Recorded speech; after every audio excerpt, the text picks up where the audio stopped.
આજે અમે Limkheda division DYSP કચેરી પર જે અમે બચુ ખાબડ જે આદિવાસી સમાજને આતંકવાદી કૃત્ય કર્યું છે તેમ બોલ્યો હતો, જે ધાનપુરની અંદર 19 તારીખની જે વાત છે એને લઈને લગભગ અમે 3 વાર તો અમે લીમખેડા ધાનપુર પોલીસ સ્ટેશનની અંદર પણ આની અરજી આપી છે ફરિયાદ માટે, પણ તો છતાંય થઈ નથી. અને ત્યાર પછી અમે 1 અઠવાડિયાની મુદત પછી ડીવાયએસપી કચેરી લીમખેડા ડિવિઝન ખાતે અમે અહીંયા મોટી સંખ્યાની અંદર આવ્યા છીએ.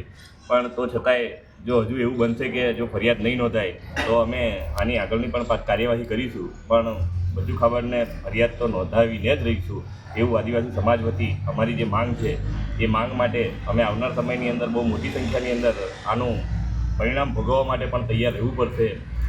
અને જે પંચાયત મંત્રી છે એ મંત્રીનું પદ પણ અમે ખાઈ જઈશું, કારણ કે આદિવાસી સમાજ પર જે આતંકવાદી કૃત્ય કરનાર જે બોલ્યો છે, શું અમારી જોડે શું એ વખતે બંદૂક હતી? શું એ વખતે અમે શું 10 ગુનાઓ કરીને બેઠા હતા?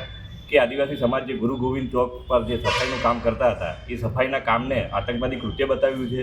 તો અત્યારે હાલની તારીખની અંદર ખૂબ મોટી સંખ્યાની અંદર ક્યાંક ગર્ભિત ગુસ્સો જે આદિવાસી સમાજની અંદર જોવા મળી રહ્યો છે, તો એની લીધે જો આને બચુ ખાબડ વિરુદ્ધ ફરિયાદ નોંધાઈ જાય તો આદિવાસી સમાજની અંદર એક કાયદાની જોગવાઈ પ્રમાણે, જે બંધારણની જોગવાઈ પ્રમાણે જે ગુસ્સો શાંત થઈ જાય અને એને સજા થાય એ માટે અમે અહીંયા મોટી સંખ્યાની અંદર આજે ઉપસ્થિત થયા છીએ. કેટલા ટાઈમથી અહીંયા નાયબ ડીએસપી કચેરી ઉપર બેઠા છો? અમે લગભગ અહીંયા 2-2.5 કલાકથી અમે બેઠા છીએ, પણ તો છતાંય આજે જે અહીંયા જે વ્યાસ સાહેબ ડીવાયએસપી છે એ તો રજા ઉપર છે, પણ એમનો જે ચાર્જ આપેલો છે એ ચાર્જ જેમને આપ્યો છે એ તો અહીંયા હાલ ઉપસ્થિત નથી.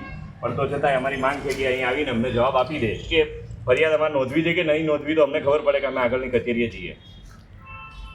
આદિવાસી સમાજને જે આતંકવાદી કૃત્ય જે બોલનાર મંત્રી બચુ ખાબડ સામે કઈ રણનીતિ ઉપર, શાંત રણનીતિ ઉપર લડાઈ લડશો કે આક્રમક? કાયદાની જોગવાઈ પ્રમાણે જ અમે લડાઈ લડીશું કે જે અમને ન્યાય નથી મળ્યો તો અન્યાય માટે અમે ક્યાંક સુધી ગાંધીવાદી રીતે અમે લડાઈ લડીશું.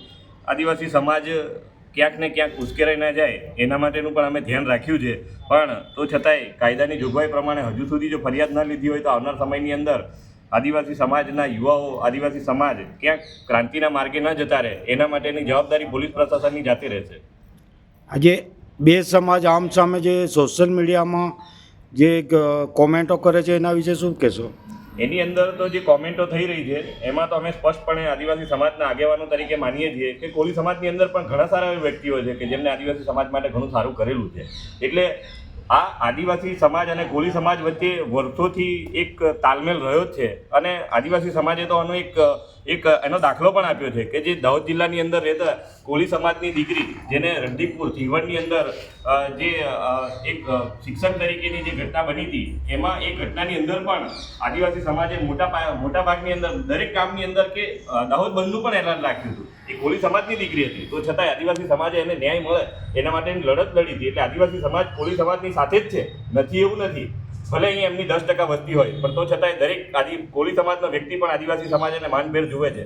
પણ આજે બચુભાઈ ખાબડ જે પંચાયતના રાજ્ય કક્ષાના મંત્રી છે, એ મંત્રીએ આદિવાસી સમાજને આદિવાસી કૃત્ય કર્યું છે એ બોલતા જ જો આ એક ઊંધા રસ્તે જઈ અને બે સમાજ વચ્ચેનું ઘર્ષણ પેદા કરતા હોય તો એ ખરેખર એ પંચાયત મંત્રીએ વિચારવું જોઈએ ત્યાં એને એ કેટલું દાહોદ જિલ્લા માટે ત્યાં વેર વિખેર કરવાનું અને બે સમાજ વચ્ચેનું વેર મૂકવા માટે કેટલીય જગ્યાએ એમને આજે જે માધાતા રેલી નીકળી હતી ત્યાર પછી પણ એમને જે કૃત્ય કર્યા છે અમુક, એ કૃત્ય ખરેખર આદિવાસી સમાજને અપમાન કરવા માટેના કૃત્ય કર્યા છે. એની વચ્ચે મીડિયાની અંદર કેટલાય લોકો યુવાઓ જે લખી રહ્યા છે, એમાં આદિવાસી સમાજના યુવાઓ પણ લખી રહ્યા છે, પણ એ ક્યારે લખે છે? જ્યારે જે અન્ય સમાજનો વ્યક્તિ જો આવું કંઈક લખવા માટે પ્રેરણા આપતો હોય ત્યારે જ આદિવાસી સમાજનો યુવા ક્યાંક લખીને બે સમાજ વચ્ચે ક્યાંક શાંતિ કે સુલેહ થાય એના માટે પણ લખતો હોય છે. પણ એના કરતાં જે વિરુદ્ધ લખે છે એની પર ધ્યાન દોરી અને બે સમાજ વચ્ચે વિગ્રહ થાય એવું જ એક વાતાવરણ